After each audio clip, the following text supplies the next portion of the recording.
Hello aspirants, welcome back to Veranda IAS Spectrum Modern History Tamil series. So ரீசெண்டாக பார்த்தீங்கன்னா ரொம்ப நிறைய views இருக்கு, நிறைய விஷயம் கேட்குறீங்க.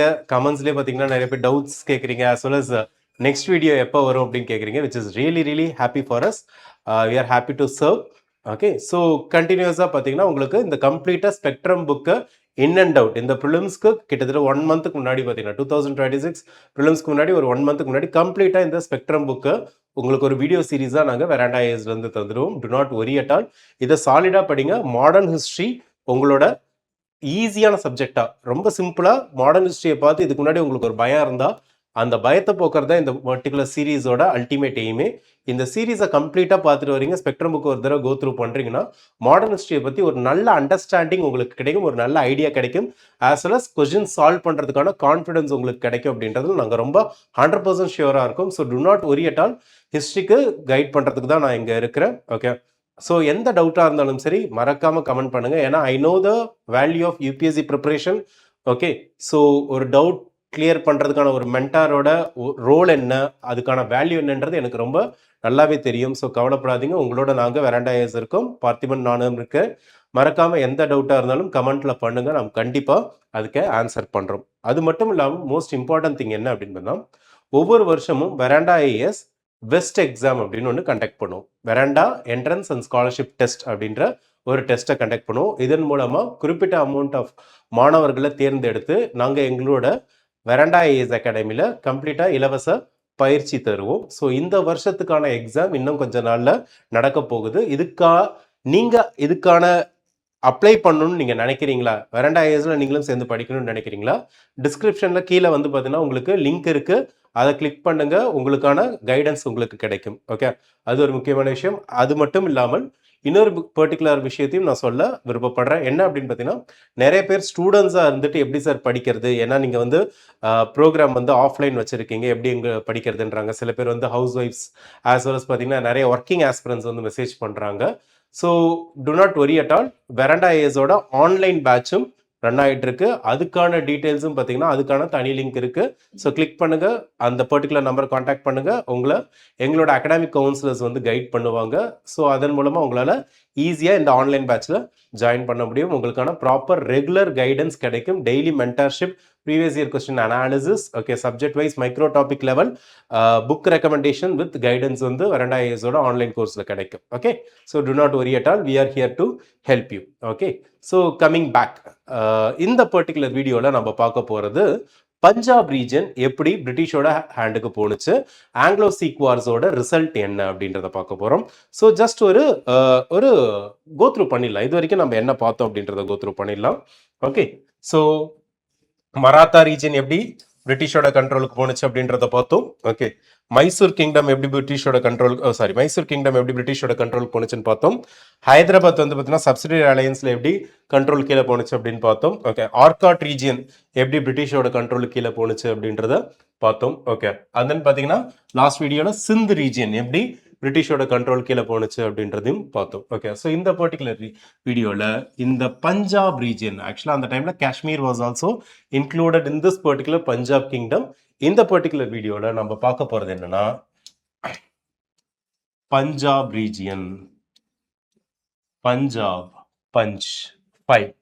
Okay, so the land of 5 ரிவர்ஸ்ன்னுவாங்க. இந்த பஞ்சாப் ரீஜியன் எப்படி பிரிட்டிஷோட கண்ட்ரோலுக்கு போணுச்சு, because it is consider as the last great power, last great stand of independent Indian nation அப்படின்னு சொல்லுவாங்க. ஸோ இந்த பர்டிகுலர் பஞ்சாப் ரீஜன் எப்படி பிரிட்டிஷோட கண்ட்ரோலுக்கு போணுச்சு அப்படின்றது தான் இந்த பர்டிகுலர் வீடியோவில் நம்ம பார்க்க போகிறோம்.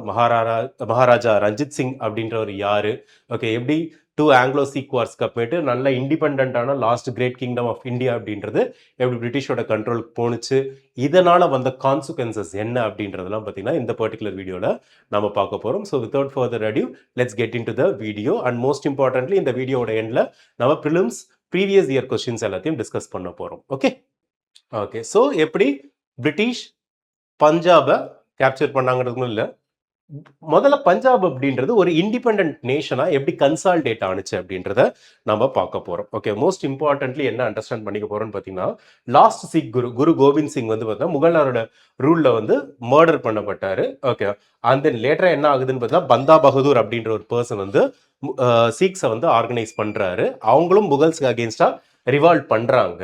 ஓகேங்களா, பர்டிகுலரா பார்த்தீங்கன்னா பகதூர் ஷாவோட பீரியட்ல. அண்ட் தென் இன் 1750 பந்தா பகதூர் வந்து ஃபருக்ஷியார், நம்ம லேட்டர் முகல்ஸ்ல வந்து ஃபருக்ஷியார் அப்படின்ற ஒரு முகல் கிங்கை பத்தி பார்த்தோம். அவரோட பீரியட்ல என்ன பண்றாங்கன்னா பந்தா பகதூர் வந்து டிஃபீட் பண்றாங்க. அண்ட் மோஸ்ட் இம்பார்ட்டன்ட்லி அவரை கொன்னுடவும் செய்யறாங்க. ஓகேங்களா, ஸோ அகெயின் என்ன ஆகுனா கொஞ்சம் டிக்ளைன் ஆகுது.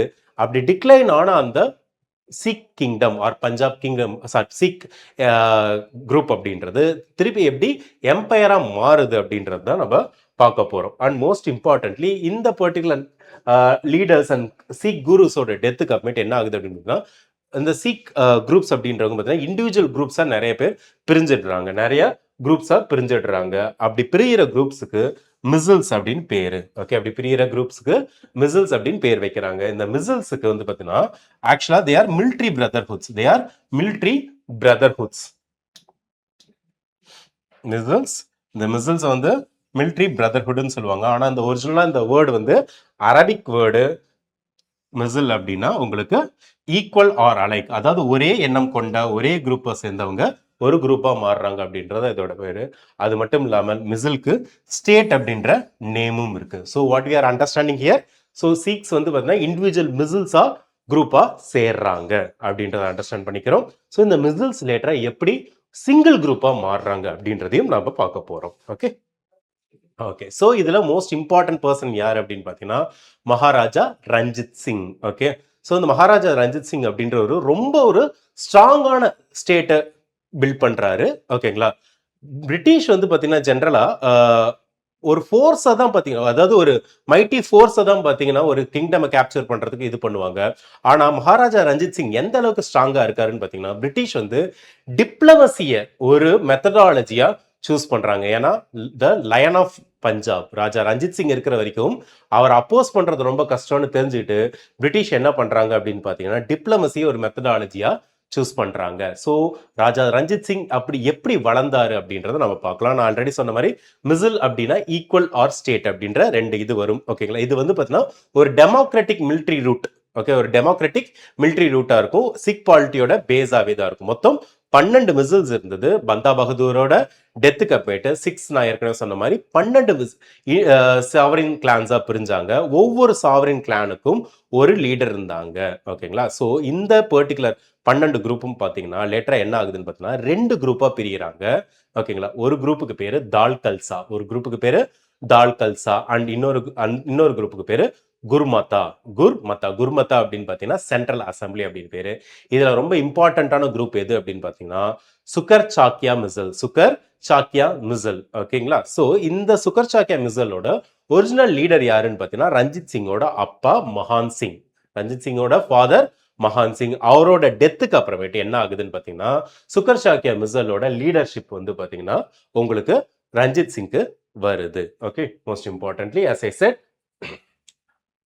ஸோ இந்த குர்மத் சங் அப்படின்ற பேஸ் பண்ணி தான் இந்த மிசல்ஸோட ஹெட் இருந்தது. ஓகே, ராஜா ரஞ்சித் சிங் அவரோட அப்பா இறக்குறப்ப அவருக்கு வெறும் 12 வயசு தான் இருக்கு. ஆனால் ரொம்ப யங் ஏஜ்லயே அவருக்கு மிலிட்ரி டாக்டிக்ஸ்லாம் நிறைய தெரிஞ்சிருக்கு. மோஸ்ட் இம்பார்ட்டன்ட் திங் அவர் என்ன பண்றாருன்னு பார்த்தீங்கன்னா நான் சொன்ன மாதிரி சுகர் சாக்கியா மிசில் தவிர மற்ற எல்லா மிசிலும் பார்த்தீங்கன்னா உங்களுக்கு ஈஸியாக டிட்டாரியேட் ஆகிட்டு இருக்க கண்டிஷன்ல இருக்கு. சுகர் சாக்கியா மிசில் மட்டும்தான் ராஜா ரஞ்சித் சிங்கோட ஃபாதர் மகன் சிங், அவங்களோட அப்பா மகன் சிங்கோட தலைமையிலையும் லேட்டரா பார்த்தீங்கன்னா உங்களுக்கு ரஞ்சித் சிங்கோட தலைமையிலும் ஒரு இன்டகிரேட்டட் ஃபோர்ஸா இருக்கு. ஓகே, இது எப்படி ராஜா ரஞ்சித் சிங் சுகர் சாக்கியா மிசைலோட ஹெட்டா இருந்துட்டு 12 மிசைலும் ஒன்னாக்குறாரு, எப்படி மாடர்ன் பஞ்சாப் ஸ்டேட்டை வந்து பிரிட்டிஷ் பீரியட்ல கிரியேட் பண்றாருன்றத நம்ம பார்க்க போறோம். ஓகே, ஸோ ராஜா ரஞ்சித் சிங் வந்து பார்த்தீங்கன்னா ஒரு காம்பினேஷன் ஆஃப் பாலிசிஸை யூஸ் பண்ணாரு. எதுக்காக? இந்த மிசில்ஸை யுனைட் பண்றதுக்கு. இதை வந்து பார்த்தீங்கன்னா பிளட் அண்ட் அயன் பாலிசி அப்படின்னு சொல்லுவாங்க. Blood and iron policy.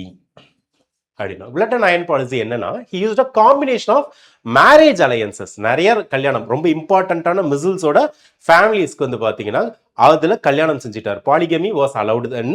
Okay, so அதனால இம்பார்ட்டன்டான மிசில்ஸோட ஹெட்ஸோட டாட்டர்ஸை இவர் மேரேஜ் பண்ணிட்டாரு. அது மட்டும் இல்லாமல் மிலிட்ரி கான்கொஸ்ட் யூஸ் பண்ணியும் பார்த்தீங்கன்னா இந்த மிசில்ஸ் எல்லாத்தையும் அவர் யுனைட் பண்ணாரு. அண்ட் மோஸ்ட் இம்பார்ட்டன்ட்லி லாகூரை கேப்சர் பண்ணாரு. And he made Lahore as his political capital and Amritsar as a religious capital. Amritsar as the religious capital. உங்களுக்கே தெரியும் அம்ரிஸ்டர் தங்க கோயில், சீக்கியர்களோட புனித கோயில் இருக்கிற இடம், the most sacred place for any Sikhs. அவர் ஒரிஜினல் இது மூலமா என்ன பண்றாருன்னு பார்த்தீங்கன்னா ராஜா ரஞ்சித் சிங் ஒரிஜினலா சீக்ஸ்ன்றவங்க ட்ரைபல் கான்ஃபெடரசியா இருக்காங்க, அதை ஒரு சென்ட்ரலைஸ்டு சீக் எம்பையரா சேஞ்ச் பண்றாரு. ஓகே, ஸோ 12 மிசல்ல ஒரு மிசலோட ஹெட்டா இருக்கிறாரு, blood and iron policy use பண்றாரு, மேரேஜ் அலையன்சஸ் பண்றாரு, அதே நேரத்தில் வார் பாலிசி யூஸ் பண்றாரு, லாகூரை கேப்சர் பண்றாரு. இதனால இண்டிவிஜுவல் குரூப்பா ஒரு ட்ரைபல் கான்ஃபெடரசியா இருக்கிற ஒரு குரூப்பை அவர் என்ன பண்றாருன்னு பார்த்தீங்கன்னா ஒரு சென்ட்ரலைஸ்டு சீக் எம்பையரா டெவலப் பண்றாரு. as I said 1805ல ராஜா ரஞ்சித் சிங் என்ன பண்றாரு, ஜம்மு அண்ட் காஷ்மீர் இருக்கு பாத்தீங்களா, அதோட அதுல இருக்க ஜம்முவை அக்வயர் பண்றாரு, as well as அம்ரிஸ்டரையும் அக்வயர் பண்றாரு. பின்னாடி என்ன பண்றாருன்னா லாகூரை பொலிட்டிக்கல் கேபிட்டலா மாத்துறாரு. அந்த அம்ரிஸ்டர் ஆஃப் பஞ்சாபை வந்து பாத்தீங்கன்னா உங்களுக்கு ரிலீஜியஸ் கேபிட்டலா மாத்துறாரு. அண்ட் தென் இது எல்லாத்தையும் அவரோட ரூலுக்கு கீழே கொண்டு வராரு. Okay, and most importantly he maintained a very good relationship with the neighbors. Okay, Dogras, a tribal group in Afghanistan region, as well as Nepalis. அது மட்டும் இல்லாமல் ஆர்மியை ரொம்ப ஸ்ட்ராங்கா வச்சுக்கணும்னா மல்டிடியூட் ஆஃப் பீப்புள் இருக்கணும் அப்படின்றது அவருக்கு ரொம்ப கிளியரா தெரிஞ்சிருக்கு. அதனால அவரோட ஆர்மியில சீக்ஸ் மட்டும் இல்லாம அதர் குரூப்ஸையும் பார்த்தீங்கன்னா இன்டகிரேட் பண்ணாரு. So most important thing, he is a religiously பார்த்தீங்கன்னா அவரு செக்குலர் ஆஸ்பெக்ட்ல இருந்த ஒரு பர்சன், ரிலீஜியஸ்லி செக்குலர் ஆஸ்பெக்ட்ல இருந்த பர்சன் அப்படின்றத நம்ம அண்டர்ஸ்டாண்ட் பண்ணிக்கலாம். ஓகே,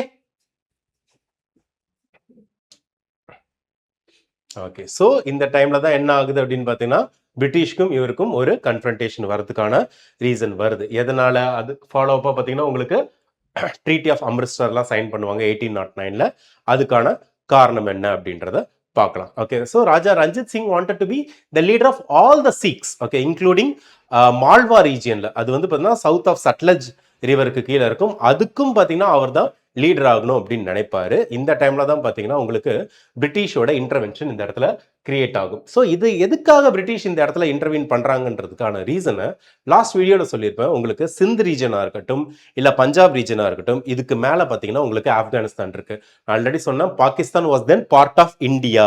ஸோ நான் இப்போ பார்க்குற பஞ்சாப் ரீஜனா இருக்கட்டும், இல்ல லாஸ்ட் வீடியோல சொன்ன சிந்த் ரீஜனா இருக்கட்டும், இது எல்லாம் பார்த்தீங்கன்னா இண்டோ பாகிஸ்தான் ரீஜன். இதுக்கு மேல ஆப்கானிஸ்தான் இருக்கு. ஓகே, ஸோ ஆப்கானிஸ்தானுக்கு மேல அப்ப ரஷ்யா இருக்கு.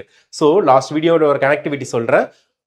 நெப்போலியன் இருக்காரு, நெப்போலியன் என்ன பண்றாருன்னு பாத்தீங்கன்னா உங்களுக்கு ரஷ்யா கிங்கோட ஒரு ட்ரீட்டி சைன் பண்றாரு. அந்த ட்ரீட்டி மூலமா இந்தியாவை லேண்ட் ரூட்ல, அதாவது ரஷ்யா, ஆப்கானிஸ்தான், இந்தியா இந்த ஆஸ்பெக்ட்ல அட்டாக் பண்ணலாம் அப்படின்ற பயம் பிரிட்டிஷ்க்கு நிறைய இருக்கு. இந்த பயத்தினாலே பிரிட்டிஷ் நிறைய விஷயம் பண்ணாங்க, அதோட கண்டினியூஷன் தான் இது. So as I set Franco Russian invasion வந்துருமோ அப்படின்னு சொல்லிட்டு பிரிட்டிஷ் ரொம்ப பயப்படுறாங்க. ஸோ அதனால என்ன ஆகுது அப்படின்னு பாத்தீங்கன்னா ஒரு ஆள் மெட்கால்ஃப் அப்படின்றவரை பிரிட்டிஷோட என்வாயா உங்களுக்கு ராஜாவோட ரஞ்சித் சிங்கோட கோர்ட்டுக்கு சென்ட் பண்றாங்க. எதுக்காகனா இதை அலோவ் பண்ணக்கூடாது அப்படின்றதுக்காக. ரஞ்சித் சிங் என்ன பண்றாருன்னு பாத்தீங்கன்னா ஒரு அஃபென்சிவ் அண்ட் டிஃபென்சிவ் அலையன்ஸை கிரியேட் பண்றாரு. யாரு கூட? பிரிட்டிஷ் கூட கிரியேட் பண்றாரு. பட் வித் அ கண்டிஷன் என்ன அப்படின்னு பாத்தீங்கன்னா இங்கிலீஷ் எப்பயுமே நியூட்ரலா தான் இருப்பாங்க. எப்ப? ஒருவேளை நாளைக்கு ரஞ்சித் சிங்குக்கும் ஆப்கான் கிங்குக்கும் ஏதாச்சும் இஷ்யூ வந்ததுலாம். ஏன்னா இந்த இடத்துல ஒரு விஷயத்தை அண்டர்ஸ்டாண்ட் பண்ணிக்கோங்க. ரஞ்சித் சிங்கை பஞ்சாப் ரீஜன்ல இந்த ஒரு பர்டிகுலர் ஏரியாவுக்கு கவர்னர் அப்பாயின்ட் பண்ணதே ஆப்கான் கிங் தான். பட் ரஞ்சித் சிங் அண்டர்ஸ்டாண்ட் பண்ணிக்கிட்டாரு, ஒரு லெவலுக்கு மேல அவர் வளரணும் அப்படின்னா அந்த ஆப்கான் கிங்கே அப்போஸ் பண்ணி ஆகணும்ட்டு. இதுக்கான கண்டிஷன் எப்போ வேணாலும் வரலாம். அண்ட் பிரிட்டிஷ்க்கு ஆப்கான் ஒரு பஃபர் ஸ்டேட்டா இருக்கணும் அப்படின்றது தெளிவா தெரிஞ்சு வச்சிருந்தாங்க. ஸோ ரஞ்சித் சிங்கும் ஆப்கானும் சண்டை போட்டா கண்டிப்பா ஆப்கான் டிஃபீட் ஆகக்கூடாதுன்றதுக்காக பிரிட்டிஷ் ஆப்கானுக்கு தான் ஹெல்ப் பண்ணுவாங்க. அதனால அப்படி எதுவும் ஃபியூச்சர்ல நடக்கக்கூடாது அப்படின்ற விஷயத்த இம்பார்ட்டன்ட் பாயிண்டா ரஞ்சித் சிங் ஆட் பண்ணிக்கிறாரு. ஏன்னா இந்த நேரத்துல as I said Ranjit Singh was powerful. அவர் சொன்னதை ஓரளவுக்கு கேட்குற நிலைமையில தான் பிரிட்டிஷும் இருந்தாங்க. எதுக்காக? இன்னொரு முக்கியமான விஷயம், பிரிட்டிஷ் வந்து நாளைக்கு ஆப்கான் கூட சண்டை போட்டாலும் அது பஞ்சாபோட சாவரின் நேச்சரை அஃபெக்ட் பண்ணக்கூடாது அப்படின்றதுல ரஞ்சித் சிங் ரொம்ப தெளிவா இருந்தாரு. பட் ஆனா அல்டிமேட்லி பாத்தீங்கன்னா உங்களுக்கு இந்த நெகோசியேஷன்ஸ் எல்லாம் ஃபெயில் தான் ஆணுச்சு. ஏன்னா 2 பேருக்கும் ஒரு காமன் கிரவுண்டை அவங்களால ரீச் பண்ண முடியல. அண்ட் மோஸ்ட் இம்பார்ட்டன்ட்லி இந்த விஷயத்துல ரஞ்சித் சிங்கும் அண்டர்ஸ்டாண்ட் பண்ணிக்கிட்டாரு. Both are at equal footing. 2 பேரும் ஈக்குவல் பவர்ல இருக்காங்க. ஓகே, ஸோ இந்த டைம்ல மோதுனா கண்டிப்பா பார்த்தீங்கன்னா இது ஒரு ப்ரீமெச்சூர் வாரா இருக்கும் அப்படின்றத ரஞ்சித் சிங் அண்டர்ஸ்டாண்ட் பண்ணிக்கிட்டாரு. அதோட ரிசல்ட் என்ன? ட்ரீட்டி ஆஃப் அம்ரிஸ்டர் 1809ல சைன் பண்ண treaty of Amritsar Sutlej line அப்படின்ற லைனை கிரியேட் பண்ணது.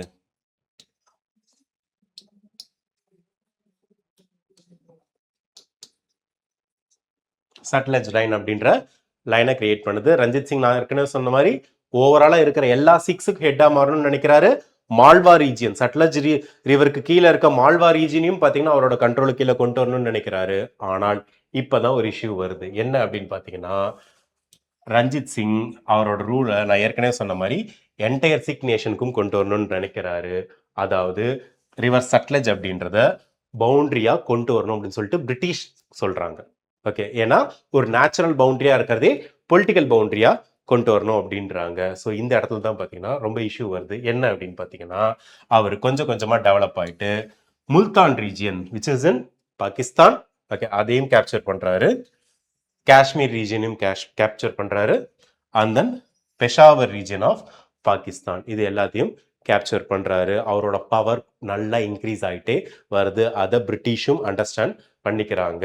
அப்போதான் வேற வழி இல்லாமல் 1838ல் ரஞ்சித் சிங் என்ன பண்ணுறாருன்னு பார்த்தீங்கன்னா ஒரு பொலிட்டிக்கல் ப்ரெஷருக்கு கொண்டு வந்துட்டு இதன் மூலமாக ஒரு ட்ரைபார்ஷியேட் ட்ரீட்டியை வந்து சைன் பண்ணுறாங்க.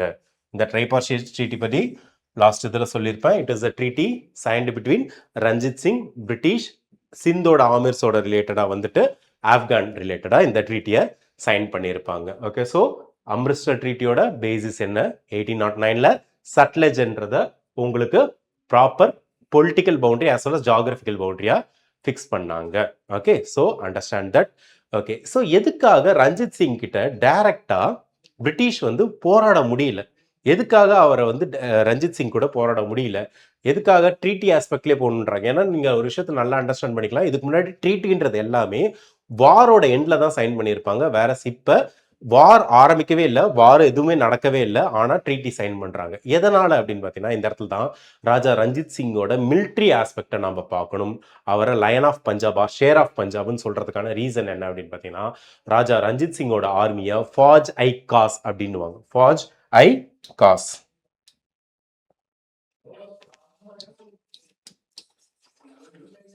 ஃபாஜ் அப்படின்னா சோல்ஜர்,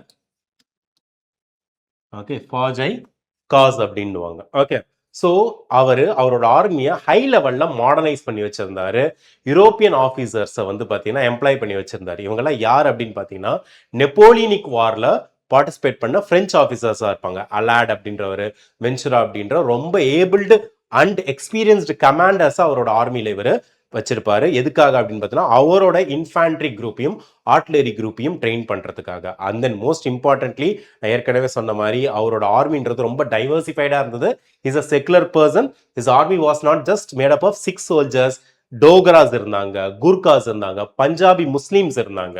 ஓகேங்களா, அதனாலே அது ஒரு ட்ரூலி ஒரு நேஷனல் ஃபோர்ஸா இருந்தது instead of a Sikh army. Listen, is a highly secular பர்சன்றதுக்கு இது ஒரு நல்ல எக்ஸாம்பிள். அது மட்டும் இல்லாமல் நான் சொன்ன டோக்ராஸும் சரி, குர்காஸும் சரி நேச்சுரலி வாரியர் ட்ரைபை சேர்ந்தவங்க. ஸோ இதனால அவங்களோட மிலிட்ரி ஸ்ட்ரென்த்ன்றது ரஞ்சித் சிங்க்கு ரொம்ப பெரிய ஹெல்ப்பா இருக்கு. ஆனால் இவ்வளோ பெரிய பவர்ஃபுல் ஆர்மி இருந்தும் ரஞ்சித் சிங் எப்பயுமே ஒரு டிஃபென்சிவ் மோட்லேயே தான் இருந்தாரு டுவர்ட்ஸ் பிரிட்டிஷ். எதுக்காக அப்படின்னு பார்த்தீங்கன்னா அது அவரோட வாயிலேருந்து ஒரு ஃபேமஸான கோட் இருக்கு. சப் லல் ஹோ ஜாயேகா அப்படின்னுவார். Everything will become red அப்படின்னுவார். Everything will become red அப்படின்னுவார். என்ன அப்படின்னு பார்த்தீங்கன்னா பிரிட்டிஷ் அட் த எண்ட் இந்தியாவை ஸ்வாலோ பண்ணிடுவாங்க, அதாவது கேப்சர் பண்ணிடுவாங்க அப்படின்றத ஏர்லியாவே ப்ரெடிக்ட் பண்ண ஒரு பர்சன் அவர். ஓகேவா, so let's come to the tripartite treaty. 1838ல் சைன் பண்ண ட்ரீட்டி என்ன அப்படின்னு பார்த்தீங்கன்னா அவரோட லைஃப் எண்ட் ஆகுது. ஓகே, ஏன்னா 1839 அடுத்த வருஷம் இறந்துடுவார். பிரிட்டிஷ் வந்து பார்த்தீங்கன்னா இந்த டைமில் அவரை ப்ரெஷர் பண்ணுறாங்க. எதுக்காக? ட்ரைபார்ஷியேட் ட்ரீட்டி வந்து சைன் பண்ணுறதுக்காக. யார் கூட? ஆப்கான் கிங் ஷா ஷுஜா கூட. ஓகே, ஸோ எதுக்காக அப்படின்னு பார்த்தீங்கன்னா ஒரு ப்ரோ பிரிட்டிஷ் ரூலரை ஆப்கானிஸ்தானில் இன்ஸ்டால் பண்ணுறதுக்காக. ஏன்னா பார்டரில் பார்த்தீங்கன்னா பஞ்சாப் கிங்டம் இருக்கு, அதோட லீடர் யாருன்னு பார்த்தீங்கன்னா ரஞ்சித் சிங். ஸோ அவரோட சம்மதமும் இதுக்கு தேவைன்னு சொல்லிட்டு கம்பல் பண்ணி இதை இன்ஸ்டால் பண்றாங்க. ஓகே, ஸோ இது ஒரு ஸ்ட்ராட்டஜிக் டிஃபையன்ஸை வந்து பார்த்தீங்கன்னா கிரியேட் பண்ணுது. ஓகேவா?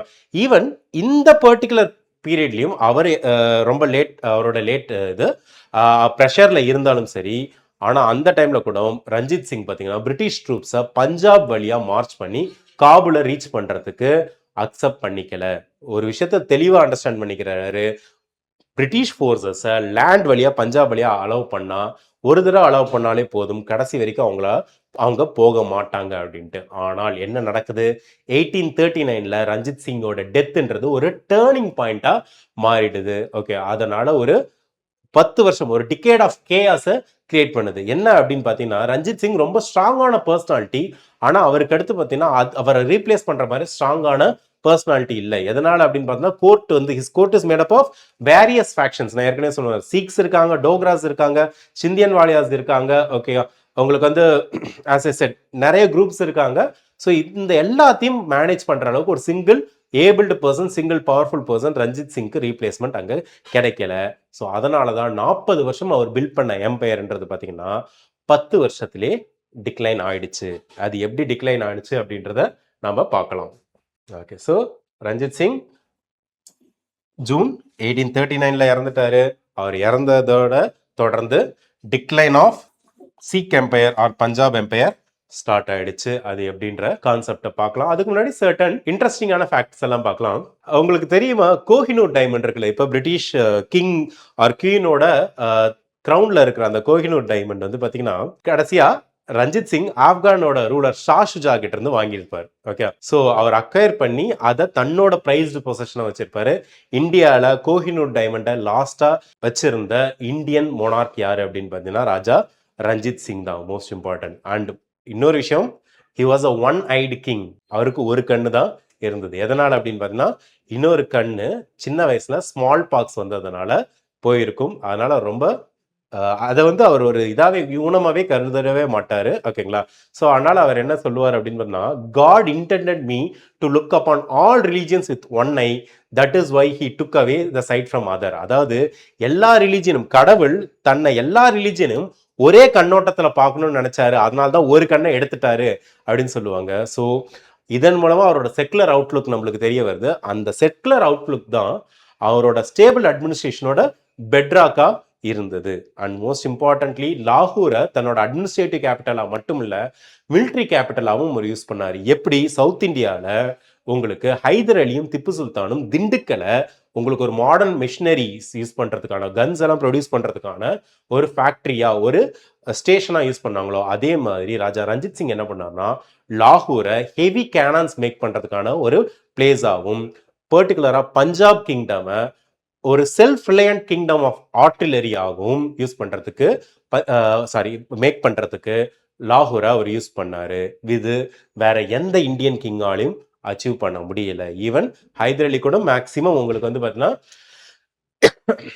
பிரெஞ்சை தான் டிபெண்ட் பண்ண வேண்டியது இருந்தது. ஆனால் ரஞ்சித் சிங் ஒரு ரொம்ப செல்ஃப் ரிலையண்டான ஆர்டிலரியை கிரியேட் பண்ணியிருந்தாரு அப்படின்றத நம்ம ஹிஸ்டரியிலேருந்து அண்டர்ஸ்டாண்ட் பண்ணிக்கலாம். ஸோ ஒரு சின்ன ரீகேப் பார்த்துக்கலாம்.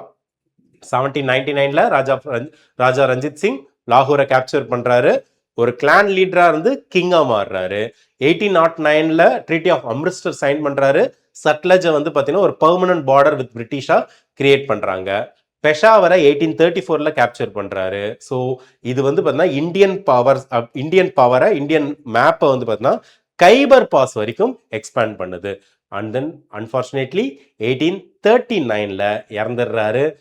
ஒரு மோஸ்ட் மாடர்னைஸ்ட் ஸ்டேட்டை அவர் பின்னாடி விட்டு போறாரு. ஆனால் ஒரு ஸ்டேபிளான சக்சஸர் இல்லை. ஓகே, ஸோ இதுக்கு அடுத்து என்ன நடக்குது அப்படின்றத நம்ம பார்க்கலாம்.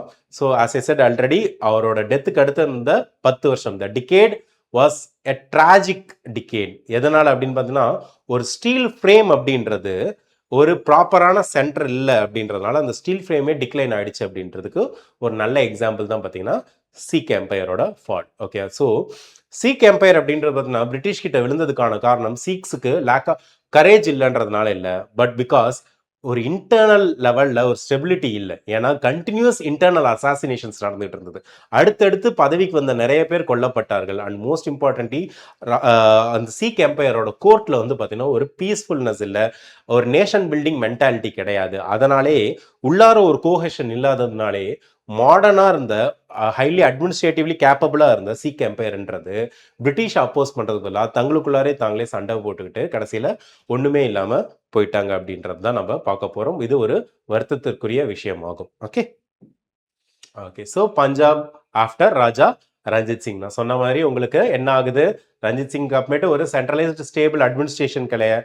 அதனால என்ன ஆகுதுன்னு பார்த்தீங்கன்னா ரிப்பீட்டடாக இஷ்யூஸ் வருது. அண்ட் மோஸ்ட் இம்பார்ட்டன்ட்லி ரஞ்சித் சிங்கோட legitimate son and successor Kharak Singh, இவர் எஃபிஷியன்ட் பர்சன் கிடையாது. ஓகே, அவரு ரொம்ப ஷார்ட் பீரியடுக்கு தான் ரூல் பண்றாரு. ரஞ்சித் சிங் அளவுக்கு அவருக்கு அட்மினிஸ்ட்ரேட்டிவ் கேப்பபிலிட்டிலாம் எதுவுமே இல்லை. அண்ட் அவர் என்ன பண்றாருன்னா 1839ல சடனா இறந்துடுறாரு. ஓகேவா, அதுக்கு அடுத்து பார்த்தீங்கன்னா now Nihal Singh. Okay, now Nihal Singh அப்படின்றவர் பார்த்தீங்கன்னா பவருக்கு வராரு. ஆனால் அவரும் என்ன ஆகுதுன்னு பார்த்தீங்கன்னா உங்களுக்கு இறந்துடுறாரு. ஓகே, ஸோ அடுத்தடுத்து இறப்புகள் தொடருது. இதனால நிறைய இஷ்யூஸ் வருது. ஸோ ராஜா ரஞ்சித் சிங்கோட successor Kharak Singh okay largely incompetent. And என்ன ஆகுது, எப்படி இறக்குறாருன்னு பார்த்தீங்கன்னா அவரோட ஓன் கோர்ட்ல இருக்க மினிஸ்டர்ஸே அவருக்கு விஷம் வச்சு கொண்டுடுறாங்க. And then Nau Nihal Singh. Okay, so இவர் பார்த்தீங்கன்னா இவரோட சன், ஓகே கராக் சிங்கோட son, most promising grandson of Ranjit Singh. Okay, Kharak Nau Singh வந்து பார்த்தீங்கன்னா உங்களுக்கு நவ் நிஹால் சிங்ன்றவர் ரஞ்சித் சிங்கோட கிராண்ட் சன்.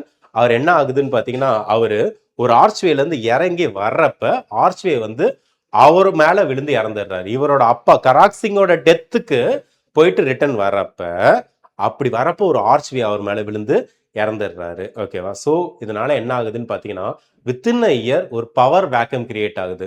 ரஞ்சித் சிங்கோட டைரக்ட் டிசெண்டன்டான 2 பேர் இறந்துடுறாங்க. இதனால உள்ளாரு ஒரு ப்ரூட்டல் சிவில் வார் கிரியேட் ஆகுது. எந்தனால டிஃப்ரெண்ட் ஃபேக்ஷன்ஸ் இருக்காங்க, டோக்ரா குரூப்ஸ் இருக்காங்க, டோக்ரா பிரதர்ஸ்ன்னுவாங்க, குலாம் தயான் அண்ட் சுச்சத் சிங் அப்படின்னு சொல்லிட்டு 3 பேர் இருப்பாங்க. இவங்க தான் டோக்ரா குரூப்பை ஹேண்டில் பண்ணிட்டு இருப்பாங்க. அவங்களுக்கும் சீக் அரிஸ்டோகிராட்ஸுக்கும் ஓகே அதாவது சிந்தியன் வாலாஸ் அப்படின்னு ஏற்கனவே சொன்ன பார்த்தீங்களா, இவங்களுக்கும் பார்த்தீங்கன்னா உங்களுக்கு இஷ்யூஸ் கிரியேட் ஆகுது. இந்த டைம்ல தான் panchayats okay rise of panchayats அப்படின்னுவாங்க. என்ன ஆகுது, உங்களுக்கு சென்ட்ரல் கவர்மெண்ட் இன் லாகூர் வந்து ஒரு ரிவால்விங் டோரா மாறுது. அதாவது சுத்தி சுத்தி போகுது, தொடர்ந்து மர்டர் நடக்குது, தொடர்ந்து கூப்ஸ் அதாவது கலவரங்கள் நடக்குது. ஓகே, அதனால என்ன ஆகுதுன்னு பார்த்தீங்கன்னா ரியல் பவர்ன்றது சீக்ஸோட பவர்ன்றது கல்சா ஆர்மிக்கு ஷிஃப்ட் ஆகுது. ஓகே, ஸோ அதனால என்ன ஆகுதுன்னு பார்த்தீங்கன்னா ஆர்மிக்குள்ளார சோல்ஜர்ஸே நிறைய கமிட்டிஸ் கிரியேட் பண்றாங்க, அவங்களோட ஓன் எலெக்டட் கவுன்சில்ஸை கிரியேட் பண்றாங்க. இப்படி கிரியேட் பண்றதுக்கு பஞ்சாயத்ஸ் அப்படின்னு பேர் வைக்கிறாங்க. அப்படி கிரியேட் ஆகிற ஆர்மிக்கு பஞ்சாயத்ஸ் அப்படின்னு பேர் வைக்கிறாங்க. Okay, so and then most importantly அவங்களே டிசைட் பண்றாங்க, யாரு சோல்ஜர்ஸ் டிசைட் பண்றாங்க யார் வாசிரா அதாவது யார் பிரைம் மினிஸ்டரா இருப்பாங்க, யாரு கிங்கா இருப்பாங்கன்ட்டு. ஸோ அதே நேரத்தில் ஒரு பெரிய எக்கனாமிக் ஸ்ட்ரெயின் பஞ்சாப் கிங்டம் மேல விழுது. எதனால அப்படின்னு பார்த்தீங்கன்னா கோர்ட்ல இருக்கவங்களாம் தங்களுக்கு தேவையான அளவுக்கு அவங்களோட ஃபேக்ஷனுக்கு தேவையான அளவுக்கு அமௌண்ட்டை டைவர்சிஃபை பண்ணிக்கிறாங்க. அதனால ஆர்மிக்கு ரெகுலரா பே பண்றது இல்லை. இதனால ஆர்மிக்கு வந்து பார்த்தீங்கன்னா ஒரு இன்டிசிப்ளினஸ் கிரியேட் ஆயிடுச்சு. ஓகேங்களா, ஆர்மி தான் ஒரிஜினலா ஒரு எம்பையரோட ஒரு ஸ்டேட்டோட ப்ரொடெக்டரா இருக்கணும். ஆனா இந்த நேரத்தில் ஆர்மிக்கு சரியா பே பண்ணாததுனால ஆர்மியே பஞ்சாப் சீக் எம்பையரோட பிக்கஸ்ட் த்ரெட்டா மாறிடுது. ஓகே, ஸோ ராணி ஜிந்தான் ஓகே இவங்களை மதர் ஆஃப் கல்சான்னு சொல்லுவாங்க. 1843ல அப்ப தலீப் சிங் அப்படின்னு ஒருத்தர் இருப்பார். இவர் யாருன்னா ராஜா ரஞ்சித் சிங் இருக்காருல்ல அவரோட யங்கஸ்ட் சன், அவர் மட்டும் உயிரோட இருப்பாங்க. இவரோட அம்மா ராணி ஜிந்தான் அப்படின்றவங்க ரீஜெண்டா மாறிடுவாங்க. ரீஜென்ட் அப்படின்னா என்னன்னா நீங்க இந்த கேம் ஆஃப் த்ரோன்ஸ்லாம் பார்த்துருந்தீங்கன்னா தெரிஞ்சிருக்கும். கிங் இருப்பாரு, கிங் மைனரா இருப்பாங்க. அந்த மைனரா இருக்கிறதுனால அவர் கையில ஃபுல் அத்தாரிட்டியும் கொடுக்காம ஒரு எல்டருக்கு எல்லா அத்தாரிட்டியும் கொடுத்து கவுன்சிலாவும் அவங்க மூலமா கிங் வந்து ரூல் பண்றதாகவும் கிரியேட் பண்ணியிருப்பாங்க. அவங்களதான் ரீஜென்ட் அப்படின்வாங்க. இப்போ இந்த இடத்துல தலீப் சிங் மைனராக இருக்கிறதுனால ராணி ஜிந்தானை ரீஜெண்டாக அப்பாயிண்ட் பண்ணுறாங்க. ஸோ ஆனால் இந்த நேரத்தில் என்ன ஆகுது அப்படின்னு பார்த்தீங்கன்னா, லால் சிங் அப்படின்றவர் இருக்காரு. ஓகே, அவரை வாசிரா அப்பாயிண்ட் பண்ணுறாங்க, அதாவது பிரைம் மினிஸ்டரா அப்பாயிண்ட் பண்ணுறாங்க. அண்ட் தேஜா சிங் அப்படின்றவர் வந்து தான் கமாண்டரா அப்பாயிண்ட் பண்ணுறாங்க. இது வந்து பார்த்தீங்கன்னா ஒரு டேர்னிங் பாயிண்டாக இருக்குது. எதனால் அப்படின்னு பார்த்தீங்கன்னா, அவங்க 2 பேருமே அவங்க ஆர்மியை பார்த்தே பயப்படுறாங்க. பிரிட்டிஷை பார்த்து பயப்படுறத விட அவங்களோட சொந்த ஆர்மியை பார்த்து பயப்படுறாங்க. அந்த அளவுக்கு ஆர்மி பார்த்தீங்கன்னா அன்ரூலியா இருக்கு. ஓகேங்களா? ஸோ எஸ், தோகா Singh as wazir. Okay, so அந்த அளவுக்கு அன்ரூலியா இருக்கு. கோர்ட்டால ஆர்மியை கண்ட்ரோலே பண்ண முடியல. ஸோ இந்த டைம்ல தான் என்ன ஆகுதுன்னு பார்த்தீங்கன்னா உள்நாட்டு கலவரங்கள் நிறைய நடக்குது. பர்டிகுலரா முல்தான்ற ரீஜியன்ல ரொம்ப பெரிய இஷ்யூஸ் கிரியேட் ஆகுது. ஓகே, ஸோ எப்படி இந்த இஷ்யூ கிரியேட் ஆகுது அப்படின்றத நாம் இப்போ பார்க்கலாம். ஓகே, ஸோ பஞ்சாப் வந்து பார்த்தீங்கன்னா ஒட்டுமொத்தமாக உள்நாட்டு கலவரங்கள்னால எரிஞ்சுக்கிட்டு இருக்கப்ப பிரிட்டிஷ் வந்து இதை பொறுமையாக சட்லஜுக்கு அந்த சைட்லேருந்து பார்த்துக்கிட்டே இருக்காங்க. ஓகேங்களா? ஸோ எப்படி இந்த வார் ஸ்டார்ட் ஆகுது? ஃபர்ஸ்ட் ஆங்கிலோ சீக் வார் எப்படி ஸ்டார்ட் ஆகுது அப்படின்னு பார்த்தீங்கன்னா ட்ரூப் பாசேஜ் தான். அதாவது என்ன அப்படின்னு பார்த்தீங்கன்னா, ஆப்கான் வார் நடந்தது அப்படின்னு சொல்லிட்டு லாஸ்ட் வீடியோவில் பார்த்தோம்ல. இந்த ஆங்கிலோ ஆப்கான் வார் அப்போ வேற வழியே இல்லாமல் இந்த பிரிட்டிஷ் ட்ரூப்ஸை பஞ்சாப் வழியாக கிராஸ் பண்ணுறாங்க. ஸோ அதனால கிராஸ் பண்ண விடுறதுனால என்ன ஆகுதுன்னு பார்த்தீங்கன்னா, லாகூர் ரீஜியன், லாகூரோட கோர்ட்டுன்றது அவங்களோட நேஷனலிஸ்ட் கிரெடிபிலிட்டியை லூஸ் பண்ணுது. என்ன அப்படின்னா, சீக் சோல்ஜர்ஸ் ஏற்கனவே வாசிர்ஸை மதிக்காம இருக்காங்க. ஸோ ராஜா ரஞ்சித் சிங் உயிரோட இருக்கிற வரைக்கும் அலோவ் பண்ணாத பிரிட்டிஷ் ஆர்மியை இப்போ வாசிர் அலோவ் பண்ணிட்டாரு. அவங்களோட ரூட் வழியா அவங்க கூட சண்டை போடல, ஆனால் பஞ்சாப் வழியா லாகூர் வழியா தான் உங்களுக்கு ஆப்கானுக்கு போறாங்க. ஸோ இப்படி அலோவ் பண்ணதுனால சீக் சோல்ஜர்ஸே அவங்களோட வாசிரை பிரிட்டிஷ் பப்பட் அப்படின்னு சொல்லிட்டு கூப்பிடுறாங்க. அந்த நிலையில தான் அவரும் இருக்காரு. ஓகேங்களா? ஆனால் இதனால ஒரு கலவரமும் கிரியேட் ஆகுது. பிரிட்டிஷ்க்கு அப்போஸ் பண்ற ஒரு மென்டாலிட்டி கிரியேட் ஆகுது. ஓகேவா? ஸோ ஆனாலும் பிரிட்டிஷ் பொறுமையா இருக்காங்க. ஏன் அப்படின்னு பார்த்தீங்கன்னா, அவங்க ஒரு நல்ல ஆப்பர்ச்சுனிட்டியை எதிர்பார்க்குறாங்க. எதுக்காக? சீக்கோட பெஸ்ட் ஜெனரல் ஹரி சிங் நல்வான்னுவார். அவர் இருப்பாரு, அவர் இறந்துடுவார். இறந்த உடனே ட்ரெஷரி ஹை லெவலில் எம்டி ஆயிருக்கும். ஓகே, அண்ட் மோஸ்ட் இம்பார்ட்டன்ட்லி பார்த்தீங்கன்னா, பிரிட்டிஷ் வந்து பஞ்சாபோட பார்டர்லேயே தான் தங்கியிருப்பாங்க. இதுக்கு முன்னாடி அவங்களோட பிரிட்டிஷோட ட்ரூப் ஸ்ட்ரென்த்ன்றது 2500 இருக்கும்.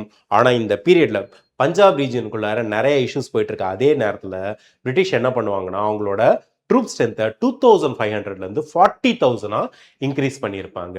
இதே நேரத்தில் பார்த்தீங்கன்னா பஞ்சாப்குள்ளார நிறைய இஷ்யூஸ் வந்துகிட்டு இருக்கும். ஓகே, அண்ட் மோஸ்ட் இம்பார்ட்டன்ட்லி நான் சொன்ன மாதிரி கோர்ட் ஆஃப் லாகூர்ல இஷ்யூஸ் வரும்.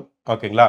அண்ட் லோக்கல் ஆர்மிக்கு நிறைய பவர் வரும். எப்பயும் பார்த்தீங்கன்னா வாசிருக்கு தான் கண்ட்ரோல் அதிகமாக இருக்கும், ஆனால் இங்கே ஆர்மிக்கு அதிக இதாக இருக்கும். ஓகே, அண்ட் தென் பார்த்தீங்கன்னா உங்களுக்கு கொஞ்சம் கொஞ்சமாக பிரிட்டிஷ் ஆர்மி உங்களுக்கு Gwalior region and Sindh region இது எல்லாத்தையும் பார்த்தீங்கன்னா அனெக்ஸ் பண்ணிட்டே இருப்பாங்க. அண்ட் ஆப்கானிஸ்தானில் 1842 ஒரு கேம்பெயின் போவாங்க. இதுக்கு தான் பிரிட்டிஷ் பஞ்சாப் பீப்புள் அவங்களோட ஹெட்ஸையே பிரைமரியா அப்போஸ் பண்ணுவாங்க. அண்ட் மோஸ்ட் இம்பார்ட்டன்ட்லி ஏற்கனவே சொன்ன மாதிரி 2500 லெவல்ல இருந்து 40,000 அப்படின்ற ரேஞ்சுக்கு இங்கிலீஷ் ட்ரூப்ஸ் இன்க்ரீஸ் ஆகும். இதெல்லாம் கொஞ்சம் கொஞ்சமா பார்த்தீங்கன்னா பிரிட்டிஷ் பஞ்சாபை கேப்சர் பண்றதுக்கான எல்லா ஆக்டிவிட்டீஸ்லையும் இறங்கிட்டாங்கன்றத கிளியர் கட்டா சொல்லும். ஓகே, ஸோ ஓரளவுக்கு ஒரு பேக்ரவுண்ட் பார்த்துக்கலாம். 1839ல கராக் சிங் இறந்துடுறாரு, பாய்சன் வச்சு கொண்டுட்டதா நிறைய பேர் சொல்றாங்க. 1814ல நவ் நிஹால் சிங் ஆக்சிடென்டா அவரோட அப்பாவோட டெத்துக்கு போயிட்டு ரிட்டர்ன் வரப்ப ஆர்ச் மேலே விழுந்து இறந்துடுறாங்க. அதுக்கடுத்து 1841 to 43ல ஷேர் சிங்னு ஒருத்தங்க அப்பாயிண்ட் பண்ணுவாங்க. அவர் சிந்தியன் வாலாஸ் அவரை கொண்டுடுவாங்க. 1843 to 49 பீரியட்ல தான் தலீப் சிங் இருப்பாரு. மைனர் கிங் அவங்களோட அம்மா ராணி ஜிந்தான் தான் ரீஜெண்டா இருப்பாங்க. இவர் எப்படி பார்த்தீங்கன்னா லேட்டரா பிரிட்டிஷ் வந்து டிபோஸ் பண்றாங்கன்றதையும் நாம் இந்த ஃபர்ஸ்ட் வார்ல பார்ப்போம். ஓகே, ஃபர்ஸ்ட் வாரோட எண்ட்ல பார்ப்போம். So first Anglo Sikh war 1845 to 46ல நடந்தது. ஓகேங்களா? இது பார்த்தீங்கன்னா பர்டிகுலரா சீக் சோல்ஜர்ஸ் ஒரு லெஜெண்டரி பிரேவரியோட ஃபைட் பண்ணியிருப்பாங்க. யாருக்கு அகேன்ஸ்டா? பிரிட்டிஷ்க்கு அகேன்ஸ்டா. ஆனால் அவங்களோட own லீடர்ஷிப்னாலே betray ஆகியிருப்பாங்க.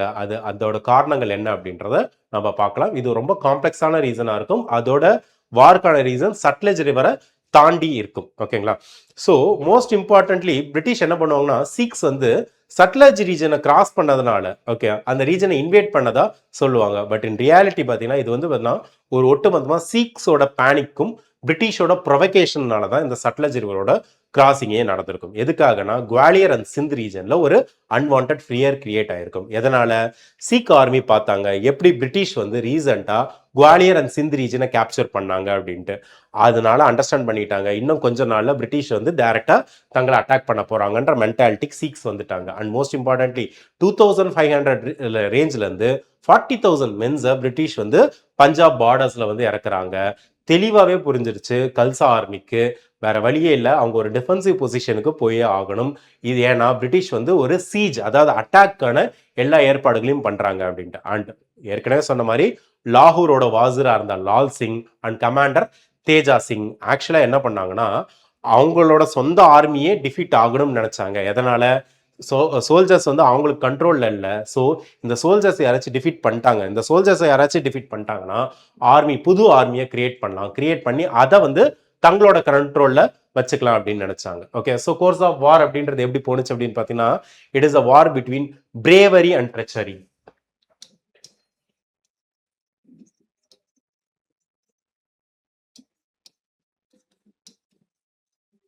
Bravery and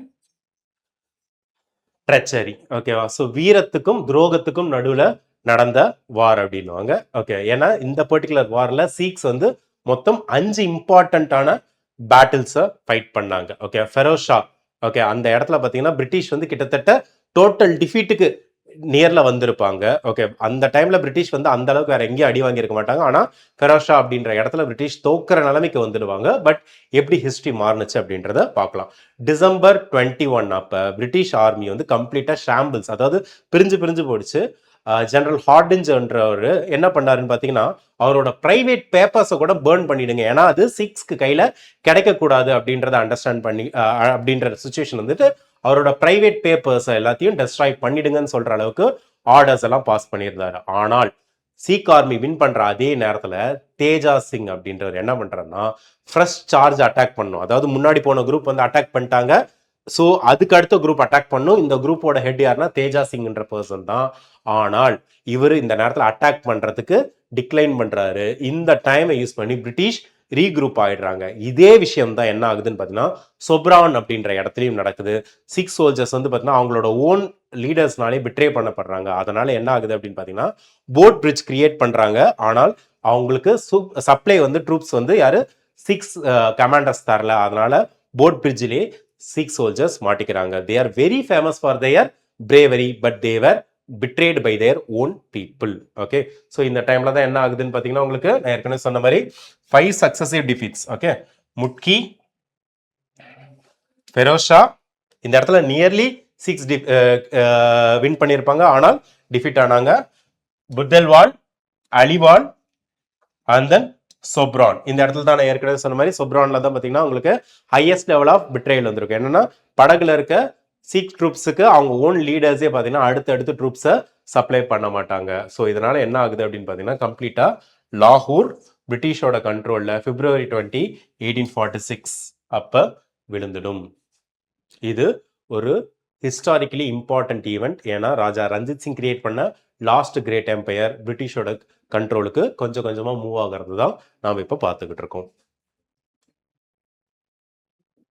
so treaty of லாகூர் March 8, 1846. இது கிட்டத்தட்ட டிஸ்மேண்ட்லிங் ஆஃப் சிக் ஸ்டேட் அப்படின்னுவாங்க. என்ன அப்படின்னு பார்த்தீங்கன்னா பிரிட்டிஷ் இமீடியட்டா பஞ்சாபை அனெக்ஸ் பண்ணிக்கல. ஓகேங்களா, அவங்க ஒரு விஷயத்தை அண்டர்ஸ்டாண்ட் பண்ணிட்டாங்க, பஞ்சாபை ப்ளீட் பண்ணணும், அதாவது ரத்தம் கசிய விடணும், அப்புறமேட்டு கொஞ்சம் கொஞ்சமா பஞ்சாபை கேப்சர் பண்ணிட்டு. ஸோ ஃபர்ஸ்ட் என்ன பண்ணாங்கன்னா ஜலந்தர் தோவாபை வந்து பார்த்தீங்கன்னா இந்த ட்ரீட்டி மூலமா வாங்கிட்டாங்க. இந்த ஜலந்தர் தோவாபுன்றது பீஸ் அண்ட் சட்லஜ் நடுவில் இருக்கிற இடம், ஃபெர்டைல். எப்பயும் 2 ரிவருக்கு நடுவில் இருக்க லேண்ட்ன்றது அக்ரிகல்ச்சர்லி ஹைலி ஃபெர்டைலா இருக்கும். அதனால நிறைய அக்ரேரியன் இன்கம் கிடைக்கும். ஸோ இந்த இடத்த பார்த்தீங்கன்னா பிரிட்டிஷ் வந்து அவங்களோட கண்ட்ரோலுக்கு எடுத்துட்டாங்க.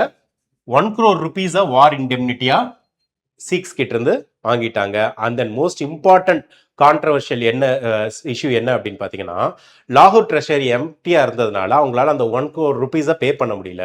அதனால பிரிட்டிஷ் என்ன பண்றாங்கன்னா சீக்ஸோட கண்ட்ரோல்ல இருக்க காஷ்மீரை குலாப் சிங் தோக்ரா அப்படின்றவர்கிட்ட வித்துடுறாங்க for annual pay of 75 lakhs. Okay, இந்த குலாப் சிங் தோக்ரான்றவர் அவர் ஓரளவுக்கு ப்ரோ பிரிட்டிஷாவும் நியூட்ரலாகவும் இருந்தார். ஓகேங்களா? ஸோ இதனால என்ன ஆகுதுன்னு பார்த்தீங்கன்னா, ஒரு சிக்னிஃபிகண்டான இஷ்யூ என்னன்னா, princely state of Jammu and Kashmir, ஓகேங்களா, இது வந்து பார்த்தீங்கன்னா இப்போதான் கிரியேட் ஆகுது, தனி ஸ்டேட்டாக கிரியேட் ஆகுது, which remained okay separate till 1947. உங்களுக்கு 1846 கிரியேட் ஆகின இந்த ஜம்மு அண்ட் காஷ்மீர் தான் 1947 வரைக்கும் ஒரு இண்டிபெண்டன்ட் பிரின்ஸ்லி ஸ்டேட்டா இருக்கு. ஓகே ஓகே அண்ட் தென் பார்த்தீங்கன்னா தலீப் சிங்கை நான் ஏற்கனவே சொன்ன மாதிரி அண்டர்ஸ்டாண்ட் பண்ணிக்கிட்டாங்க. அவங்களால பஞ்சாப் ரீஜனை கம்ப்ளீட்டாக கேப்சர் பண்ண முடியாது, அதுக்கான டைம் கிடையாது. அதனால தலீப் சிங்கை அவங்க ரூலராக அக்செப்ட் பண்ணிக்கிட்டாங்க. பட் ராணி ஜிந்தான உங்களுக்கு ரீஜெண்டா கண்டினியூ பண்ண விடுறாங்க. ஆஸ் வெல் அஸ் லால் சிங்கை வாசிரா, அதாவது பிரைம் மினிஸ்டரா அப்ரூவ் பண்றாங்க. Okay, so as a set இந்த வார்ல தோத்துடுறாங்க. நான் ஏற்கனவே சொன்ன மாதிரி மிக முக்கியமான விஷயம், சீக் சோல்ஜர்ஸ் பிரேவரி இல்லாம இந்த விஷயத்தை இந்த வார தோக்கல, ட்ரெச்சரினால தோக்குறாங்க. இந்த பர்டிகுலர் வார்னால ட்ரீட்டி ஆஃப் லாகூர் சைன் பண்றாங்க. இது ரொம்ப ஹியூமிலியேட்டிங்கா இருக்கு சீக்ஸுக்கு. ஏன்னா அவங்களோட பிரேவரி எல்லாத்தையும் பார்த்தீங்கன்னா அப்போஸ் பண்ற மாதிரி, டிகிரேட் பண்ற மாதிரியான ஒரு ட்ரீட்டியை தான் பிரிட்டிஷ் சைன் பண்ணாங்க. நான் ஏற்கனவே சொன்ன மாதிரி ஒரு பிரிட்டிஷ் ரெசிடென்ட்டை லாகூர்ல எப்பயும் அப்பாயின்ட் பண்றாங்க. உங்களுக்கு ராஜா தலீப் சிங்கை வந்து பார்த்தீங்கன்னா உங்களுக்கு யங் பிரின்ஸா அக்செப்ட் பண்றாங்க, யங் கிங்கா அக்செப்ட் பண்றாங்க. ராணி ஜிந்தான ரீஜென்ட்டை அப்பாயிண்ட் பண்றாங்க, which means Rani Jindan has the real power அப்படின்னு சொல்லிட்டு. ஆனா இது எதுவுமே பார்த்தீங்கன்னா சீக் பீப்புளுக்கு ரியலாவே பிடிக்கல. அதனால ஒரு சேஞ்ச் வருது. அந்த சேஞ்ச் தான் ட்ரீட்டி ஆஃப் பைரவால். ஓகே, ஸோ இந்த ட்ரீட்டி ஆஃப் பைரவால்ல உங்களுக்கு ராணி ஜிந்தான் சைட்லைன் ஆக்கப்படுறாங்க. பஞ்சாப் வந்து பார்த்தீங்கன்னா பிரிட்டிஷோட டைரக்ட் மேனேஜ் ஸ்டேட்டா மாறுது. எதனால? சீக்ஸ் வந்து பார்த்தீங்கன்னா ட்ரீட்டி ஆஃப் லாகூர்ல சாட்டிஸ்ஃபை ஆகலை. எதனால? அவங்களுக்கு வந்து பார்த்தீங்கன்னா காஷ்மீரை வந்து அவங்களோட கையை விட்டு போகுது, which is the prized possession of Sikh empire. And then அதனால என்ன ஆகுதுன்னு பார்த்தீங்கன்னா 1846ல சீக்ஸ் எல்லாம் பார்த்தீங்கன்னா பிரிட்டிஷ்க்கு அகேன்ஸ்டா ரிபல் பண்றாங்க. அதனால பிரிட்டிஷ் வேற வழியே இல்லாம ட்ரீட்டி ஆஃப் பைரவால சைன் பண்றாங்க. ட்ரீட்டி ஆஃப் பைரவால சைன் பண்றாங்க. ஸோ இந்த ட்ரீட்டி படி என்ன ஆகுதுன்னு பார்த்தீங்கன்னா ராணி ஜிந்தான ரீஜென்ட் அப்படின்ற பவர்ல இருந்து ரிமூவ் பண்ணிடுறாங்க.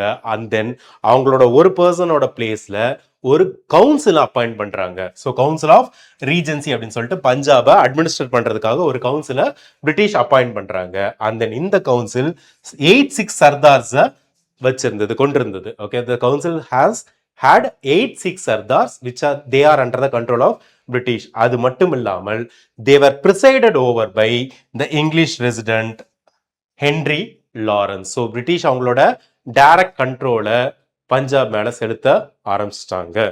ஓகே, இது எப்படி செகண்ட் ஆங்கிலோ சீக் வாரா மாறுனுச்சு அப்படின்றது தான் நாம பார்க்க போறோம். அதுக்கு முன்னாடி இம்பார்ட்டன்டான விஷயம் உங்களுக்கு ஃபாஜை cause the modernised Sikh army பிரிட்டிஷ்க்கு டெக்னாலஜிக்கல் லெவல்லையும் சரி ஸ்பிரிட் லெவல்லையும் பார்த்தீங்கன்னா ஈக்குவலா இருந்தாங்க. ஆனா the primary difference was generalship. என்ன? பிரிட்டிஷ் ஜெனரல்ஸ் ஆன கவுவா இருக்கட்டும் இல்ல ஹார்டிஞ்சா இருக்கட்டும் were willing to die for their men. Okay, ஆனா சிக் கமாண்டர்ஸ் ஆன லால் சிங்கா இருக்கட்டும் தேஜா சிங்கா இருக்கட்டும் அவங்க என்ன பண்ணாங்கன்னா ஆக்டிவா எனிமீஸ் கிட்ட கம்யூனிகேட் பண்ணிக்கிட்டே இருந்தாங்க. அவங்களோட ஓன் சோல்ஜர்ஸோட டிஃபீட்டுக்கு ரீசனாகவும் இருந்தாங்க. ஸோ மறுபடியும் நான் சொல்ற விஷயத்தை அண்டர்ஸ்டாண்ட் பண்ணிக்கோங்க. It is very important to understand the history of Anglo Sikh wars. Okay, so Sikh soldiers did not get defeated because of lack of bravery, but they got defeated because of treachery. Okay, so second Anglo Sikh War 1848ல இருந்து 1849 நடந்தது எப்படின்றத பார்க்கலாம். It is the final chapter in the conquest of the whole Indian subcontinent. Okay, இதில் understand பண்ணிக்க வேண்டிய முக்கியமான விஷயம் என்னன்னா இது ஃபர்ஸ்ட் வார் மாதிரி இல்லாம, ஓகேங்களா, ஃபர்ஸ்ட் வார் எதுக்காக? 6 ஸ்டேட்டை லிமிட் பண்றதுக்காக நடந்தது. ஆனால் இந்த பர்டிகுலர் வார் அப்படின்றது it is an unashamed war of annexation. Okay, யாரு? The most aggressive British commander of all time, the most aggressive expansionist of British history, lord டல்ஹௌசிக்கு கீழே தான் இந்த செகண்ட் ஆங்கிலோ ஆப்கான் வார் நடந்தது. இந்த செகண்ட் ஆங்கிலோ ஆப்கான் வாருக்கான trigger என்ன அப்படின்னு பார்த்தீங்கன்னா முல்தான் அப்படின்ற ரீஜியன்ல, பாகிஸ்தான்ல இருக்க முல்தான் அப்படின்ற ரீஜன் அப்ப பஞ்சாப் கிங்டமோட பார்ட்டானது. அந்த முல்தான்ல நடந்த ஒரு ரிவால்ட். இது ஒரிஜினலா பார்த்தீங்கன்னா இந்த வார் வந்து சிக் கிங்டமோட கேபிட்டலான லாகூர்ல ஸ்டார்ட் ஆகல, பட் ஒரு ப்ரொவின்ஷியல் சிட்டியான முல்தான்ல தான் ஸ்டார்ட் ஆனுச்சு. எதனால அப்படின்னு பார்த்தீங்கன்னா, அந்த டைம்ல முல்தானோட கவர்னரா இருந்தது திவான் முல்ராஜ். திவான் முல்ராஜ் அப்படின்றாரு. அவரு பிரிட்டிஷோட ஓவர் ப்ரெஷர், ஓகே, ஓவர் ப்ரெஷர்னால ஹையர் ரெவன்யூஸை பே பண்ணணும்னு சொல்லிட்டு பிரிட்டிஷ் அவரை ரொம்ப கம்பல் பண்றாங்க. அவரால் முடியல, அதனால ப்ரொட்டஸ்ட்ல ரிசைன் பண்ணிடுறாரு. ஸோ அவரோட பிளேஸுக்கு 2 பிரிட்டிஷ் ஆஃபீஸர்ஸ் வராங்க, வான்ஸ் ஆக்னியூ அண்ட் ஆண்டர்சன் அப்படின்னு சொல்லிட்டு. ஆனால் அப்படி ரீப்ளேஸ் ஆகிற இந்த 2 பிரிட்டிஷ் ஆஃபீஸர்ஸையும் முல்ராஜோட ட்ரூப்ஸ் கொன்னுடுறாங்க. ஓகே, ஸோ பிரிட்டிஷோட பர்சன்ஸை கொண்டா பிரிட்டிஷ் அதை பார்த்துட்டு பொறுமையாக இருக்க மாட்டாங்க. ஸோ வார்க்கான ரீசன்ஸ் எல்லாம் பிரிட்டிஷ்க்கு கிடைக்குது. ஒரு லோக்கல் டேக்ஸ் டிஸ்பியூட்டா ஸ்டார்ட் ஆன ஒரு விஷயம், ஒரு நேஷனலிஸ்டிக் சீக் வார் ஆஃப் இண்டிபெண்டன்ஸா இதை சீக்ஸ் பார்க்குறாங்க. செகண்ட் ஆங்கிலோ சீக் வார அவங்களோட nationalistic war or war of இண்டிபெண்டன்ஸா பார்க்குறாங்க. ஓகேங்களா? ஸோ ஒரிஜினலா இந்த முல்ராஜ்னால ஸ்டார்ட் ஆன ரிபலியனை கண்ட்ரோல் பண்றதுக்காக பிரிட்டிஷ் அவங்க கண்ட்ரோல்ல இருந்த ஷேர் சிங் அத்தரிவாலா அப்படின்றவர், அவரை ஷேர் சிங் அப்படின்னுவாங்க. ஓகே, ஸோ ஷேர் சிங் அப்படின்னுவாங்க. அவரை சென்ட் பண்றாங்க முல்ராஜை கண்ட்ரோல் பண்றதுக்காக. ஆனால் இவர் என்ன பண்ணுவார்னா பஞ்சாப் ரீஜன் வழியா முல்தானுக்கு போவார். அவர் பிறந்த இடங்கள், வளர்ந்த இடங்கள், அந்த பஞ்சாபோட அழகெல்லாம் பார்த்துட்டு போவார். ஸோ இப்படி அழகான பஞ்சாபியா நம்ம பிரிட்டிஷ் கிட்ட கொடுக்குறோம் அப்படின்னு சொல்லிட்டு அவர் என்ன பண்ணுவார்னா, முல்ராஜை கண்ட்ரோல் பண்றதுக்கு பதிலாக, அரெஸ்ட் பண்றதுக்கு பதிலாக அவர் என்ன பண்ணுவார்னா முல்ராஜோட ரிபலியன்ல ஜாயின் பண்ணிடுவாரு. ஜாயின் பண்ணது மட்டும் இல்லாமல், ஷேர் சிங் முல்ராஜ் கூட ஜாயின் பண்ணது மட்டும் இல்லாம இருக்கிற எல்லா சீக்ஸையும் unite and rise against foreigners அப்படின்னு சொல்லிட்டு கூப்பிடுவாரு. ஓகே, ஸோ இந்த வார் எப்படி போனுச்சு அப்படின்றத பார்க்கலாம். மோஸ்ட் இம்பார்ட்டன்ட் இது என்னன்னு பார்த்தீங்கன்னா battle of Chillianwala. Okay, இந்த வார் அப்படின்றது most violent and costly battle of British ever fought in India அப்படின்னு சொல்லலாம். ஓகே, ஸோ மோஸ்ட் இம்பார்ட்டன்ட் பார்த்தீங்கன்னா battle of Chillianwala. So மொத்தம் 3 வார் நடந்திருக்கும். Okay, battle of Ramnagar, battle of Chillianwala and battle of Gujrat. இந்த குஜராத் அப்படின்றது Gujarat state கிடையாது, it is an independent place in Punjab region. Okay, so battle of Cillian Vala most important ஜனவரி 1849 நடந்திருக்கும். இது பார்த்தீங்கன்னா British எம்பையருக்கு ஒரு psychological shock. ஏன்னா சீக்ஸோட ஆர்ட்லரியும் கேவல்ரியும் பார்த்தீங்கன்னா சச் அ ஹெவி லாஸை பிரிட்டிஷ்க்கு அகேன்ஸ்டா கொடுத்துருப்பாங்க. கிட்டத்தட்ட 2500 பிரிட்டிஷ் சோல்ஜர்ஸ் இதுல இறந்திருப்பாங்க. இதனாலே பார்த்தீங்கன்னா இந்த பர்டிகுலர் பேட்டில் ஆஃப் சிலியன் வாலாவை லண்டன்லேயே பார்த்தீங்கன்னா ஒரு பெரிய டிசாஸ்டரா கன்சிடர் பண்ணியிருப்பாங்க பிரிட்டிஷ். அதனால என்ன ஆகுதுன்னு பார்த்தீங்கன்னா, பிரிட்டிஷோட கமாண்டர் இன் சீஃப் அந்த ரீஜனுக்கு ஹூக் காஃப் அப்படின்னுவாங்க, அவர் கிட்டத்தட்ட அவரை பதவி விட்டு தூக்குற நிலைமைக்கு லண்டன் அட்மினிஸ்ட்ரேஷன் போயிருப்பாங்க. நெக்ஸ்ட் ரொம்ப இம்பார்ட்டன்ட் ஆனது பார்த்தீங்கன்னா பேட்டில் ஆஃப் குஜராத். ஓகே, இதை பார்த்தீங்கன்னா ஃபேமஸ் பேட்டில் ஆஃப் கன்ஸ் அப்படின்னு சொல்லுவாங்க. எதனால அப்படின்னு பார்த்தா என்டையர்லி ஆர்ட்லரி, அதாவது கையில துப்பாக்கி வச்சு சண்டை போடுற குரூப், காலாட்படையினால டிசைட் பண்ணப்பட்ட ஒரு பேட்டிலா இது இருக்கும். ஓகேங்களா? ஸோ பிரிட்டிஷ் என்ன பண்ணுவாங்க அப்படின்னு பார்த்தீங்கன்னா ஜனவரி 1849 பேட்டில் ஆஃப் சிலியன் வாலால தோத்துட்டதுனால, ஓகேங்களா, நியர்லி தோத்துட்டதுனால பிப்ரவரி 1849 தான் இந்த பேட்டில் ஆஃப் குஜராத் நடக்கும். ஸோ மேசிவ் ரீஇன்ஃபோர்ஸ்மெண்ட்ஸ் கொண்டு வந்திருப்பாங்க. அந்த அவங்களோட சுப்பீரியர் ஹெவி கன்ஸை கொண்டு வந்திருப்பாங்க. சீக்ஸோட ஃப்ரண்ட் லைன் எல்லாத்தையும் பார்த்தீங்கன்னா அட்டாக் பண்ணுவாங்க. இந்த பர்டிகுலர் வார்லையும் பேட்டல்லையும் அண்டர்ஸ்டாண்ட் பண்ணிக்க வேண்டியது என்ன அப்படின்னு பார்த்தீங்கன்னா, ஒரு டெஸ்பரேட் ரீசன்னால சீக்ஸ் பார்த்தீங்கன்னா ஒரிஜினலாக ஆப்கான்ஸ்க்கு எனிமீஸாக இருப்பாங்க. ஓகேங்களா?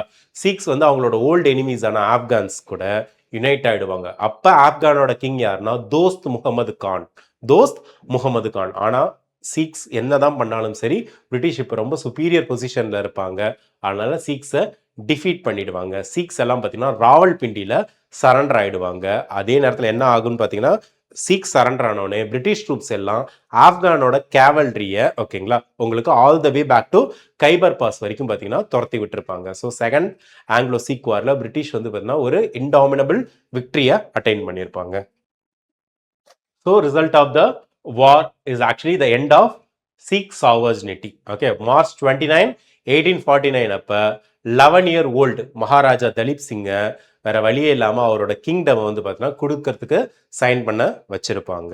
ஓகேங்களா? ஸோ டல்ஹௌசி என்ன பண்ணுவார்னா போர்ட் ஆஃப் அட்மினிஸ்ட்ரேஷனை கிரியேட் பண்ணுவார். 3 men போர்டை கிரியேட் பண்ணுவார். ஹென்ரி லாரன்ஸ், ஓகே, இவர் ஒரு ப்ரோஸ்ட் சீக் அரிஸ்டோக்ரசி. ஓகே, அவர் ஓல்டு ட்ரெடிஷன்ஸ் எல்லாத்தையும் அப்போஸ் பண்ணுன்ற மென்டாலிட்டியில் இருக்காரு. John Lawrence pro peasant person, எஃபிஷியண்டான பர்சன். அவர் பார்த்தீங்கன்னா பஞ்சாப் ரீஜனை மாடர்னைஸ் பண்ணணும், டாக்ஸ் எல்லாம் சிஸ்டமேட்டிக்காக மாற்றணும் அப்படின்னு நினைக்கிற person. And then Charles Mansel. Okay, இவர் வந்து பார்த்தீங்கன்னா legal and financial details of Punjab ரீஜனை ஹேண்டில் பண்ணவர். ஓகே, ஸோ இவங்களை வச்சு பார்த்தீங்கன்னா என்ன பண்ணுறாருன்னா ஒரு போர்டை கிரியேட் பண்ணுறாங்க. ஓகேங்களா. So as a set British கிட்ட சீக் ஆர்மி சரண்டர் ஆயிட்டாங்க. ஓகே, அண்ட் சேசிங் சரண்டர் ஆயிட்டாங்க 1849ல. ஓகேங்களா.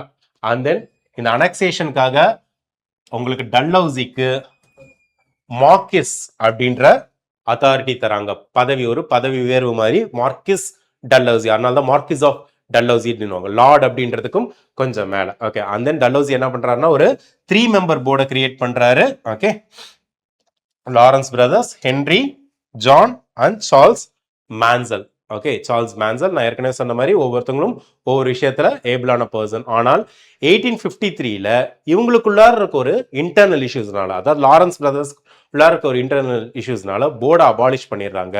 ஜான் லாரன்ஸை அயன் ரூலர் ஆஃப் பஞ்சாபா அப்பாயிண்ட் பண்றாங்க. ஓகேங்களா. ஸோ இவரோட கண்ட்ரோல்னால தான் பஞ்சாபா அவர் கிரானரி ஆஃப் இந்தியாவா மாத்துறாரு. ஏன்னா வீட் கல்டிவேஷனுக்கு இது வரைக்கும் பார்த்தீங்கன்னா Punjab is the most famous place.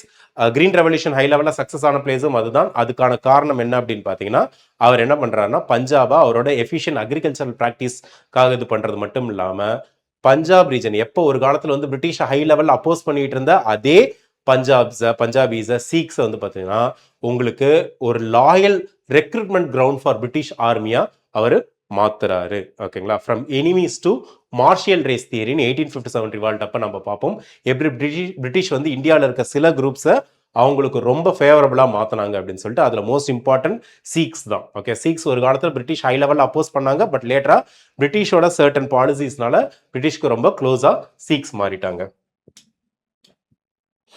So இந்த ஆங்கிலோ சீக் வாரோட சிக்னிஃபிகன்ஸ் என்ன அப்படின்றத பார்க்கலாம். ஓகேங்களா. ஆங்கிலோ சீக்ஸ் வந்து பார்த்தீங்கன்னா ஒரு யூனிக் ஒரு பிவட்டை வந்து கொலோனியல் ஹிஸ்டரியில தருது. ஃபர்ஸ்ட் பிரிட்டிஷ் வந்து highly impressed by the bravery and discipline of the Sikh soldiers. Okay, and அதனாலேயே பிரிட்டிஷ் என்ன பண்ணாங்கன்னா நிறைய சீக்ஸை ரெக்ரூட் பண்ண ஆரம்பிச்சாங்க. அதனால தான் 8 years after they defeat Sikhs வந்து பார்த்தீங்கன்னா 1857 ரிவால்ட் அப்ப பிரிட்டிஷை தான் சப்போர்ட் பண்ணாங்க.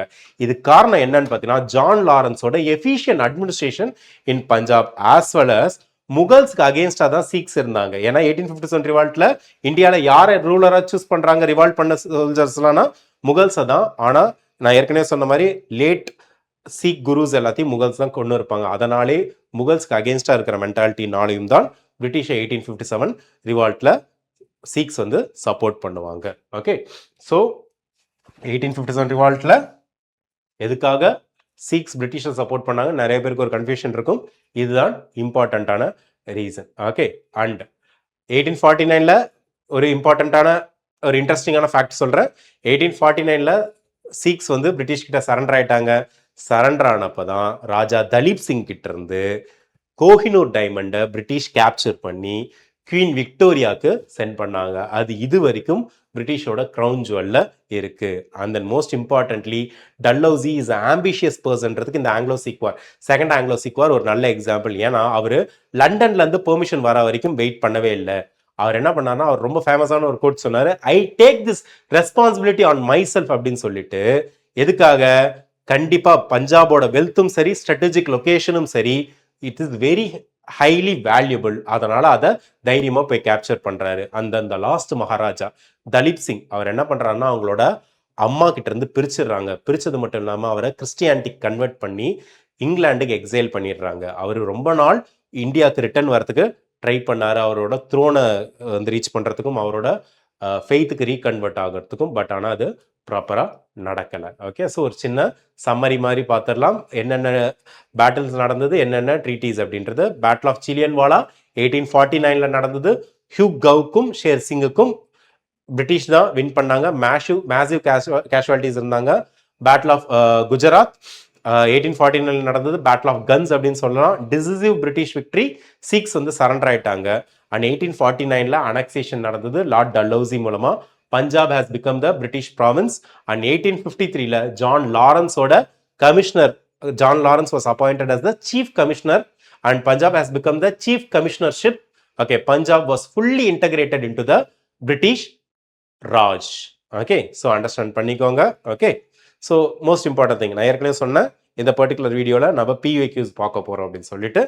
So which one of the following pairs are correctly matched? It is a UPSC CSE 2004 question. Okay, UPSC 10 to 15 years or 15 to 20 years questions எல்லாத்தையும் நிறைய கான்செப்சுவலாக ரிப்பீட் பண்ணுவாங்க. Okay, 1767 to 69ல ஃபர்ஸ்ட் ஆங்கிலோ மராத்தா வார் நடந்ததை சொல்றாங்க. 1790லேருந்து 92 வரைக்கும் third Mysore war, third Anglo Mysore war நடந்ததா சொல்றாங்க. 1824 to 1826 first Anglo Burmese war நடந்ததா சொல்றாங்க. இதை நம்ம நெக்ஸ்ட் வீடியோவில் பார்க்கலாம். 1845 to 1846ல செகண்ட் ஆங்கிலோ சீக் வார் நடந்ததா சொல்றாங்க. So which is correct? கமெண்ட்ல நீங்க ஃபர்ஸ்ட் ஆப்ஷன் போடுங்க.